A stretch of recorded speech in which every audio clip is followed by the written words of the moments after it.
Hi. The kids are outside and so the house is pretty quiet, so I'm going to take this quick chance to make a video for you today. I definitely want to have one out every weekend at the very least.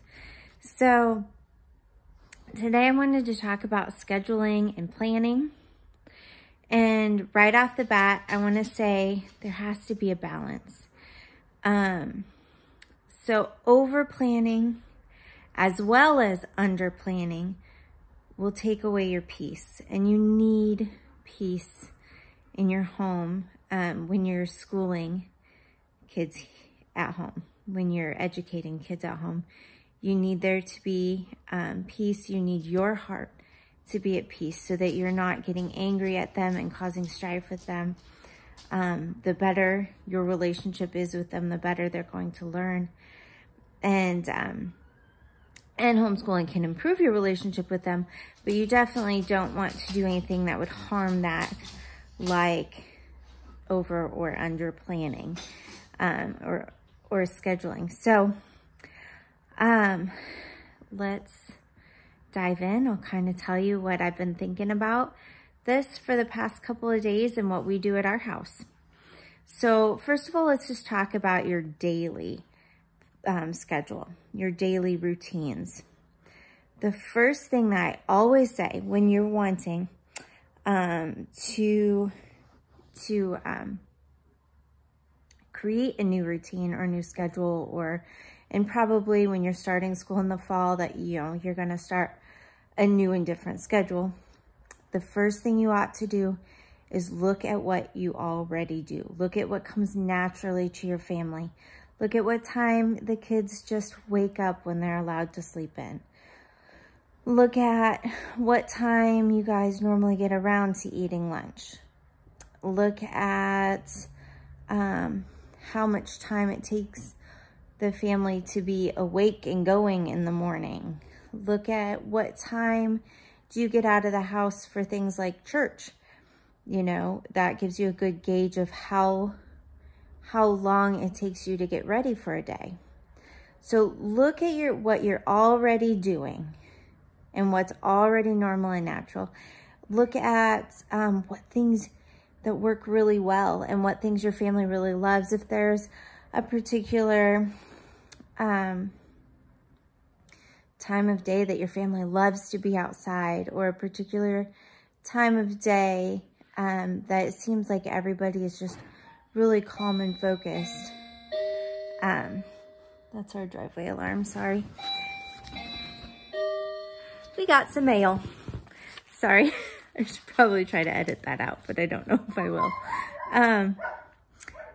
Anyway, look at all of those things and try to keep as much of what works well as you can.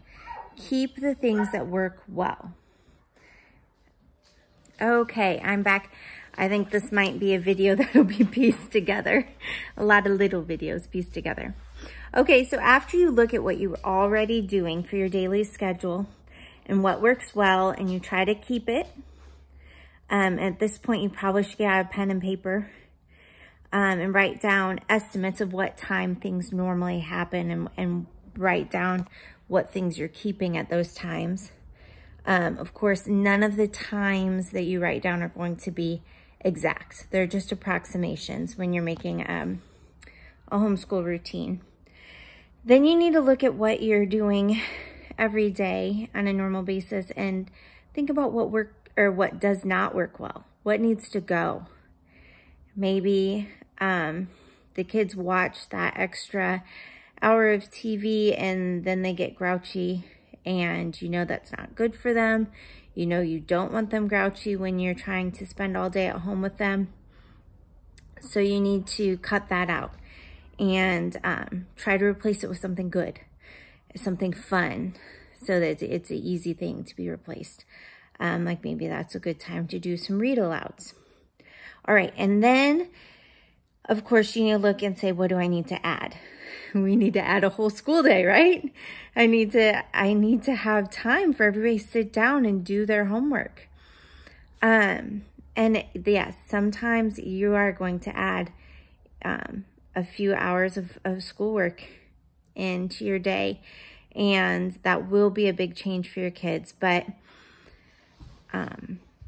as much as you can, just try to like keep it similar to what the kids are already used to and what they already like and what comes naturally to them. As much as you can do it, just tweak, because a whole new strict, ambitious schedule where you're getting kids up earlier than they normally get up, for example, or where you're making them sit still for longer periods of time than they would normally sit still, or when you're making them concentrate at a time of day when they would normally be grouchy or not focused. You know, you're fighting what, you know, you're fighting for no reason. You are causing discouragement and pressure on yourself and them. And then when things don't go well, I don't know if you're like me and struggle with anger a little bit, but then you're just gonna get angry when things don't go the way you had planned. It's just not gonna be a peaceful thing. So my biggest advice always is, when you're creating a daily routine, when you're trying to start some new good things with your kids, look at what you already do and just tweak it. And then the other thing is any of you who stay home with your kids already know you are very busy. And, you know, I shouldn't even say that, because anybody who has kids at all knows you're very busy.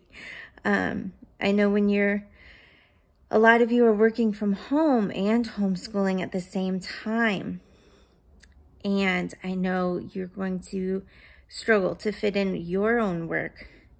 I struggle to fit in cleaning my house and having time, for myself to be sane. And I love to read. I love to draw. I haven't fit in drawing in a few weeks. I gotta get that done. Anyway, so you need to also, when you're looking at what you're doing with your kids and what your kids are doing all day long, you need to kind of plan what you're doing. You know, if there's a time where everybody is going to, maybe if you have big kids, sit down and work on math or something, that's time where you can go run, do the dishes, or sit down and catch up on your email, or, plan for multitasking, plan for,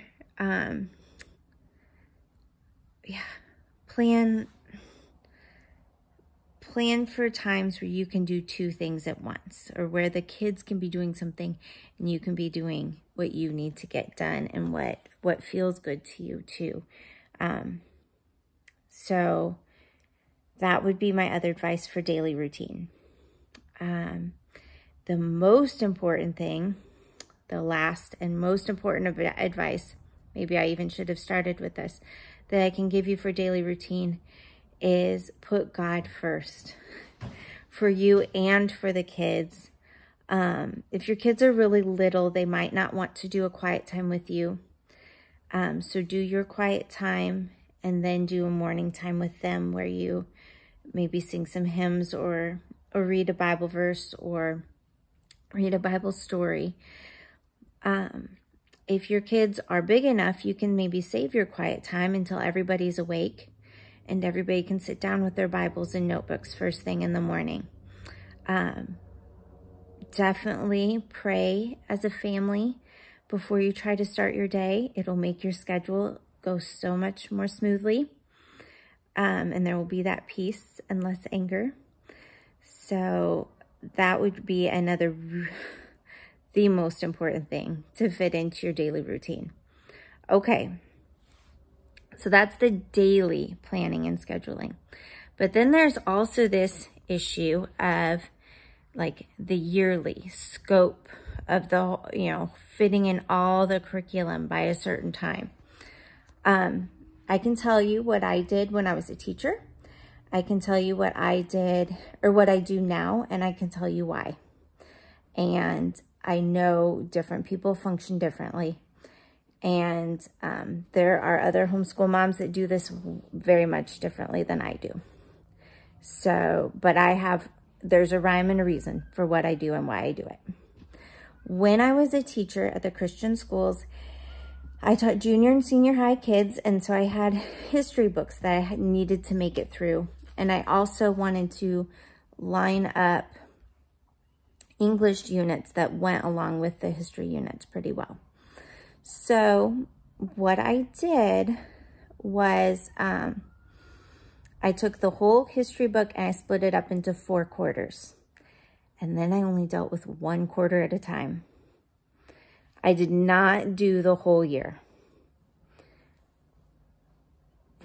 So, you know, say I'm coming up to first quarter.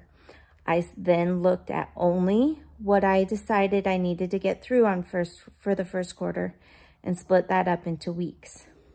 At which point I stopped. That was enough planning. And then from that point on, I planned only week by week by week what we were doing each day. Okay. This allowed for flexibility. If we didn't get through something, if I was sick, if a lot of the kids were sick, if there was a snow day, whatever, there was flexibility, and all I needed to do was get to the end of that quarter and cover what I had planned for that quarter. Then the next quarter started new, and I didn't have to worry about meeting my plan for each day. So if you have big kids or you have a goal to finish by a certain time in the summer, that would maybe be a good way to do it. Split both your year and your books into fourths, and just deal with a fourth at a time. I really could not advise you to do every day for a whole year planned out, because it takes away your flexibility. It adds discouragement and pressure and possibly anger, and it'll take away peace, and I just don't advise that at all. Then